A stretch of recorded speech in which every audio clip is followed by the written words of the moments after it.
दोस्तों, केरला की electricity board ने आईआईटी बॉम्बे के साथ मिलकर एक कमाल का पायलट प्रोजेक्ट लॉन्च किया है जिसे कहा गया है V2G। और V2G की फुल फॉर्म होती है व्हीकल टू ग्रिड। तो इसका मतलब यह है कि अगर आपके पास कोई इलेक्ट्रिकल व्हीकल है और काफी लंबे समय तक अगर उसको यूज नहीं कर रहे हो तो आप उसकी बैटरी का यूज कर सकते हो और उससे पैसा भी कमा सकते हो।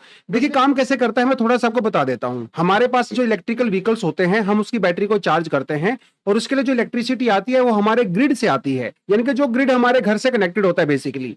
लेकिन जब आप अपने इलेक्ट्रिकल व्हीकल को यूज नहीं कर रहे हो तो हम लोग अपनी बैटरी से उस इलेक्ट्रिसिटी को वापस उसी ग्रिड में भेज सकते हैं। यानी कि हमारी जो बैटरी है, हमारी जो घर का इलेक्ट्रिसिटी कनेक्शन है, क्योंकि वो पहले से ही हमारे ग्रिड के साथ जुड़ा हुआ है, तो आप उसे रिवर्स चार्ज कर सकते हो। मतलब अपनी बैटरी से वापस इलेक्ट्रिसिटी ग्रिड में इलेक्ट्रिसिटी को, एनर्जी को भेज सकते हो। अब ऐसा नहीं है कि दुनिया में पहली बार ऐसा हुआ है, बहुत यूनिक सा कॉन्सेप्ट है। इससे पहले भी अमेरिका वगैरह में, कैलिफोर्निया में या यूरोप की कई सारी कंट्री में इस तरह के प्रोजेक्ट को लॉन्च किया गया है, क्योंकि वहां पे जो इलेक्ट्रिसिटी व्हीकल बहुत ज्यादा यूज होते हैं और ग्रिड के साथ कनेक्टिविटी भी बहुत अच्छी है। लेकिन क्या इंडिया में सक्सेसफुल होगा? जिस तरह से हमारा जो इलेक्ट्रिकल ग्रिड है वो बहुत ज्यादा स्ट्रॉन्ग नहीं है या कनेक्टिविटी वैसी नहीं है।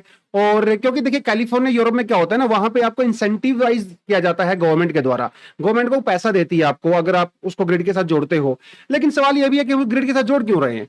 देखिए इसके पीछे रीजन ये है कि जब इलेक्ट्रिसिटी की डिमांड बहुत ज्यादा होती है पीक आवर्स में, उस समय ग्रिड के ऊपर काफी ज्यादा प्रेशर पड़ जाता है। तो अगर बहुत सारे लोगों के पास इलेक्ट्रिकल व्हीकल्स हैं और अगर वो ग्रिड में वापस उल्टा इलेक्ट्रिसिटी भेज रही है तो पीक आवर्स के टाइम पे हमारे जो ग्रिड के ऊपर जो बर्डन था, जो प्रेशर था, वो थोड़ा सा कम हो जाता है। अब ये देखना है भैया इंडिया में सक्सेसफुल होगा कि नहीं होगा, लेकिन हाँ कॉन्सेप्ट बड़ा यूनिक है और केरला के अंदर इसको फिलहाल लॉन्च किया जा रहा है। लेट्स सी क्या होगा आगे फ्यूचर में। लेकिन आपको क्या लगता है, इस चीज का कोई इंडिया में फ्यूचर है? क्या ये प्रैक्टिकली पॉसिबल है इंडिया जैसी कंट्री में? आप मुझे कमेंट सेक्शन में जरूर बताएं। थैंक यू, जय हिंद।